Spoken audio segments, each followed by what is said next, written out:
Scary Robot. Where robots tell scary stories. The Haunted Strip Club. Okay, so this was when I used to live in a different state. I got a job working as a cocktail server at a strip club, which was a good choice for me at the time as the club was very fun, kind of metal punk vibe, and also very popular with lesbians, and since I was going through the process of coming out as bisexual, and was in a very radical, fuck corporate society fuck men let's take their money phase. I'm not one of those people who thinks stripping is super empowering, but it was a good fit at the time. Also, while I was there, after about 6 weeks I would often have terrible, suffocating feelings, almost about to have panic attacks, and terrible migraines while working in the club. I would often feel panicked and scarred, but I chalked it up to a stressful job in a strange environment. I never had these feelings anywhere else around this time. So the club was really kind of messy, not dirty but just filled with things, lots of tables in the bar, lots of speakers and extra crap in the back storage room behind the stage, and a tiny crowded dressing room for the dancers.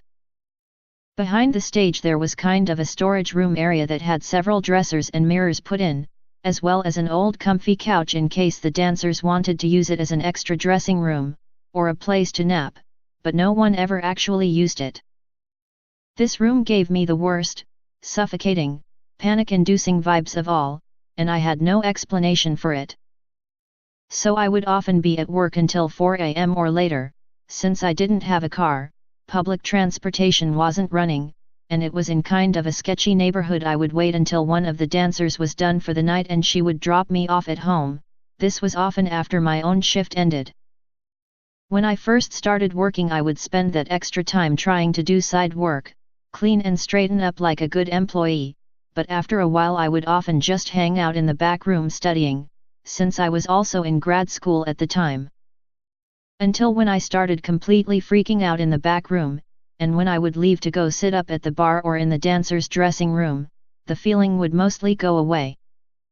So also when this stuff started to get worse, I have to add that some of it was around Halloween, so I was watching a lot of scary movies, and I was also smoking a ton of weed, so both of these things might have had some effect on my psyche, but also these feelings never happened anywhere else around this time. I started to kind of bring it up to the dancer that drove me home. She said the back room also creeped her out but didn't go into any detail. So one night after closing I was carrying a box of extra glasses into the back room, and I heard the most terrifying sound of my life. It was like from a horror film, like a long screech, almost like electronic music but just one tone, almost like a chainsaw that reverberated around the entire floor and walls. I dropped the box, screamed and ran out to the floor. The bartender said he had heard a noise as well, but not as loud as me and without the vibrating floor walls, and started checking the sound system, telling me some of the music equipment had probably just started fucking up. This happened at least 5 more times while I worked there. Sometimes other people heard it, sometimes just me, always when I was walking into the back room. Twice when I walked into the back room the light would flicker off, and would be replaced with a red glow, like someone had put in a red light bulb. Both times that happened I ran out, got the bartender, they would check and the light would be totally dead, not working. After a while I was constantly shaken, and didn't want to tell him every time something happened since I was afraid they would think I was crazy. After the noise and red light, I would never go to the back room, even when I should have been cleaning it.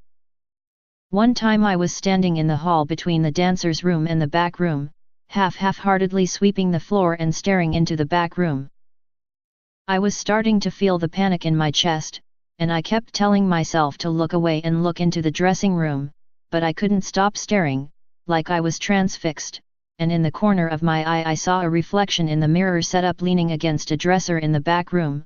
I forced my head to look and I saw, in the mirror, 2 legs in black ripped tights, floating about a foot from the floor, swaying back and forth. I threw the broom, screamed as loud as I could, and ran to the bar. I was convinced one of the dancers had hung herself in that room. I could see it so clearly in my mind. Of course when we went back nothing was there. One of the dancers was convinced that the room was haunted and I was seeing a ghost. She thought maybe someone had killed herself back there. She wanted to get me and some of her friends to do a Ouija board about the bar and the ghost, but I was too terrified. Around all this happening, I felt I was losing my mind. I was having panic attacks, migraines, sleeping with my lights on, was terrified of my shadow and carried pepper spray everywhere I went. It may have just been a combination of everything in my life, sleeping weird hours, grad school, dealing with my own personal shit, but I've always been a high-stress person who's worked a lot more stressful jobs since then, and I have never experienced anything like that ever in my life. About a week after I saw the legs in the mirror, I was working one more shift before taking a week off to do some research for a grad class and go on a long weekend trip with my girlfriend. This was near Halloween, so the club had kind of gone all out and had goofy decorations and costumes. I usually dressed in all black anyway, and I tried not to wear anything too sexy or distracting so costumers would mostly leave me alone and concentrate on the dancers, so this day I just wore a black skirt and t-shirt but had my face painted like a Dia de los Muertos sugar skull. It was mostly white, with jewels, and it was fucking rad. Since I was so freaked out all the time at the club, I started asking if I could leave around midnight, and would catch the last bus, but this night my friends were meeting me to drink at the club after my shift. I was near the end of my shift, and was taking off my apron in the dressing room and leaned over the dancer's mirror to check my makeup, and that is the last thing I remember. Until I was being shaken awake by one of the bouncers with a friend and my girlfriend by my side. I was in the haunted back room laying on the couch, and my face paint was completely smeared all over my face. They said I had disappeared for about 45 minutes until they went looking for me, and found me asleep, and had been trying to shake me awake for almost 2 minutes. I was completely hysterical, had no idea what had happened. My clothes weren't disturbed, my tip money was still in my apron, and there's almost no way anyone had been back there all night. I was almost afraid I had been drugged, but right after this event I went to the doctor, no health insurance so this was a big deal to me, and got checked out and had them give me an MRI since I was afraid I had a brain tumor or something that made me lose my mind.